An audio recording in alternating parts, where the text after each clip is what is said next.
Bonjour, je suis donc Patrick Barbet. Je suis un couteau suisse, donc ça va être super compliqué de me présenter.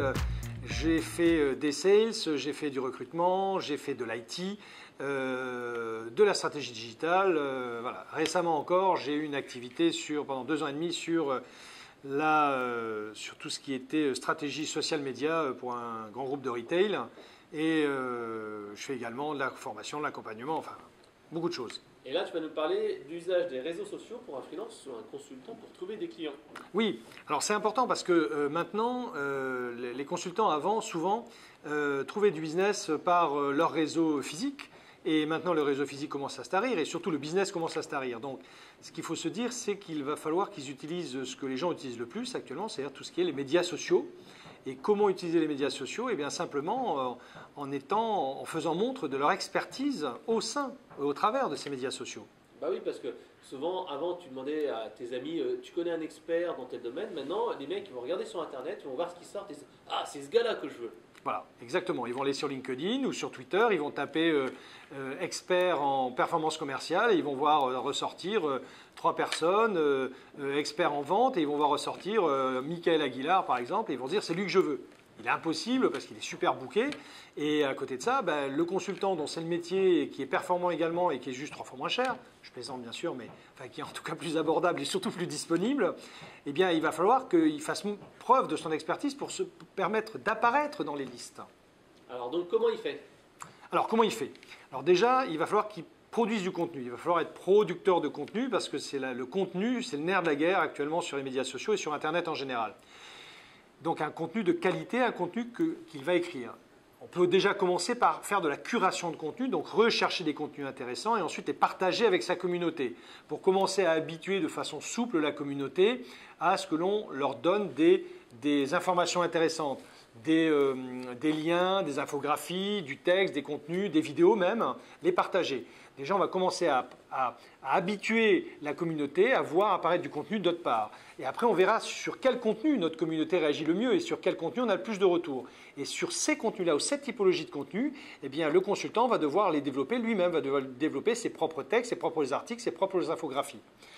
L'idéal, c'est par exemple qu'il écrive un livre blanc sur son métier, qu'il le publie. Les livres blancs, ça marche toujours très bien.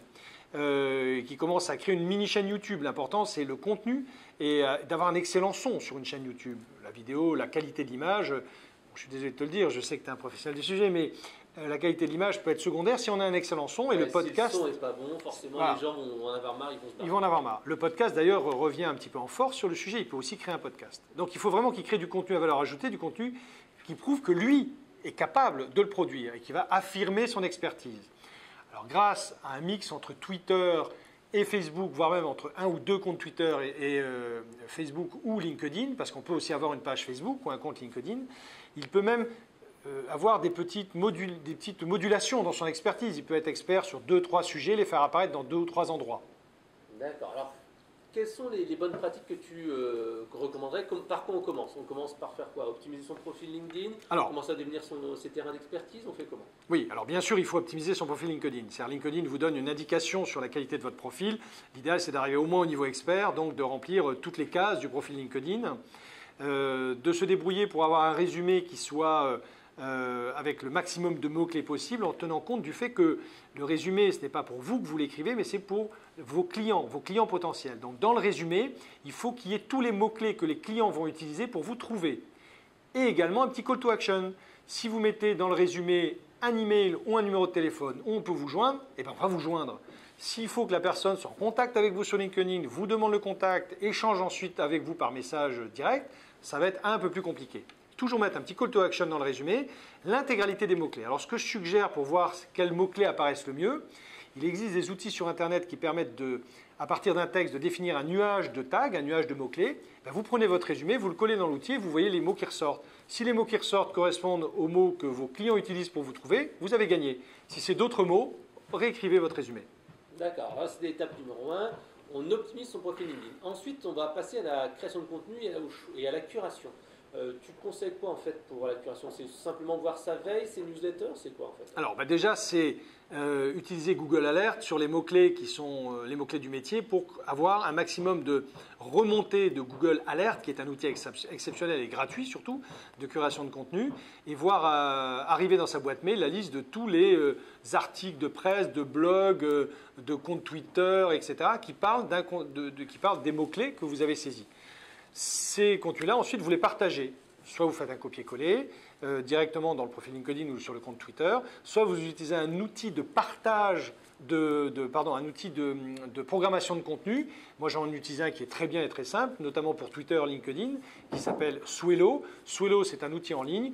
Quand vous avez du contenu, vous le mettez, vous le programmez. En général, on repère son contenu en une seule fois. On passe une bonne heure, on a une vingtaine de liens. Et surtout, ce qu'il ne faut pas faire, c'est les parachuter d'un coup vers la communauté. Vous allez créer de la saturation. Vous allez sur Swello, vous les collez les uns après les autres, vous les publiez une fois par jour, une fois par semaine. L'important, c'est la régularité. Pas la fréquence, c'est la régularité. Il faut publier toujours à étapes régulières parce que derrière les algorithmes, aussi bien les algorithmes de LinkedIn que de Twitter, vont mettre en avant cette régularité et vont lui donner une prime. Vous avez une vraie prime à la régularité. Publier, par exemple, pour le LinkedIn après 20h le soir ou alors avant 8h le matin, éviter le samedi et privilégier le dimanche après-midi, ça c'est pour LinkedIn. Sur Twitter, à partir de 17-18 heures à 12 heures, vous aurez la meilleure audience possible. D'accord. Alors ça c'est de la partie curation. Maintenant on arrive à la partie création de contenu original. Alors création de contenu. Est-ce qu'il faut un blog ou il suffit d'avoir un profil LinkedIn en poussant sur la partie blog? Qu'est-ce qu'on va faire? Qu'est-ce que tu conseilles? Alors j'ai tendance à dire ceinture et bretelles, mon capitaine. Pourquoi? Parce qu'on n'est pas à l'abri que demain matin, LinkedIn, si vous hébergez votre contenu sur LinkedIn, si vous mettez des articles sur LinkedIn, le problème c'est qu'un jour LinkedIn décide il reste propriétaire de ce contenu sur le plan des datas. Donc si demain matin votre compte se ferme, vous le perdez, ou alors LinkedIn décide d'arrêter les contenus de type article, changer sa plateforme de blog, voilà, on va se retrouver avec le contenu n'est plus chez vous. Donc, vous créez du texte, quand vous créez du texte, vous le produisez sur LinkedIn dans la partie article, ou alors dans un blog de type Tumblr. Vous utilisez un Tumblr qui marche très bien également. Moi, j'en ai utilisé un et c'est très utile, très simple, et ça fonctionne avec un simple téléphone mobile. Et ensuite, vous pouvez avoir les deux. On peut avoir, à mon sens, des articles de façon synthétique sur LinkedIn et de façon un peu plus fouillée et recherchée sur un blog. Pourquoi? Parce que sur un média social, ce qui est en train de devenir LinkedIn d'ailleurs, 3 idées, 3 paragraphes, ça suffit largement. Au-delà, vous perdez vos lecteurs. Vous pouvez enrichir en mettant un lien en disant plus d'informations, l'article plus détaillé, et le pointer vers votre blog Tumblr, qui ne nécessite aucune maintenance et aucune compétence technique, à l'instar d'un WordPress qui nécessite un minimum de compétences. De sécurité au minimum, parce que c'est certes les sites les plus utilisés, mais c'est les plus piratés. Tout à fait. Voilà. Ok, alors ça c'était la 3e étape. Est-ce qu'il y a une 4e étape? Oui, alors il y a une 4e étape, et là malheureusement on n'est pas tous égaux. Elle est un peu incluse dans la 3e étape, c'est la qualité de contenu. Il va falloir savoir écrire. Savoir écrire pour le web. Tout le monde n'a pas de vrais dons littéraires ou de vraies qualités littéraires. Alors sur 3 paragraphes, 3 idées, ça devrait pouvoir le faire. Déjà, vérifiez qu'il n'y a pas de faute, passez un petit correcteur orthographique, faites un copier-coller dans Word, vous voyez tout ce qui est souligné en rouge, c'est pas bon. Et sinon, si vous voulez beaucoup plus loin, eh bien faites-le relire. Il faut que ce soit entraînant, il faut captiver le lecteur. Comme quand vous lisez un article de journal, vous l'interpellez, vous faites un peu d'humour, 2-3 petites phrases. Mettre de l'émotion, mettre du personnel, parler de soi et pas être trop corporate. En fait. Non, il faut vraiment essayer de prendre des exemples de notre vie pour personnaliser le sujet. Si vous parlez par exemple de performance commerciale, qu'on en a parlé, donnez des exemples de ce que vous avez vécu, des exemples de réussite.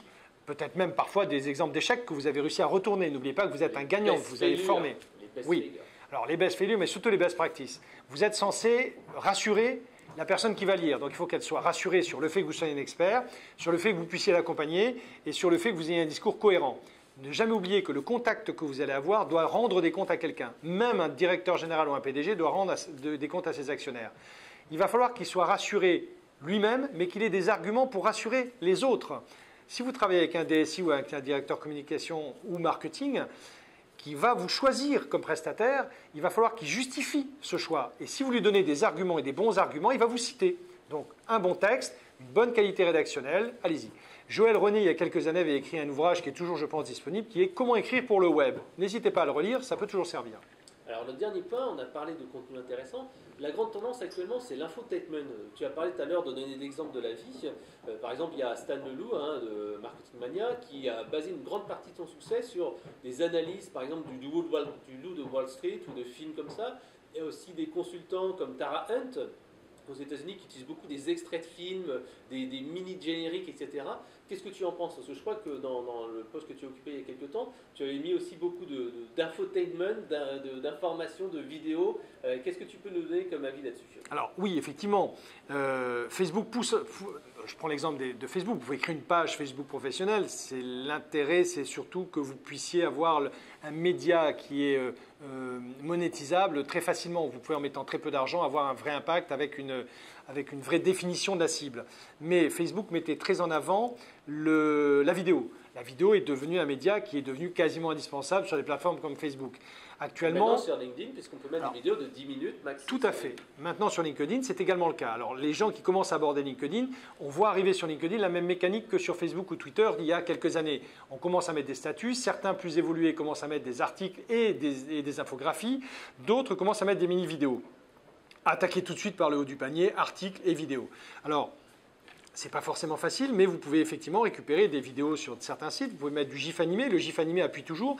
Partez du principe que vous faites en fait une espèce de présentation, un PowerPoint, je n'aime pas le terme, mais c'est le cas, le plus engageant et le plus impactant possible. Donc oui, l'infotainment est importante. J'ai encore regardé ce matin une présentation dans laquelle on voyait...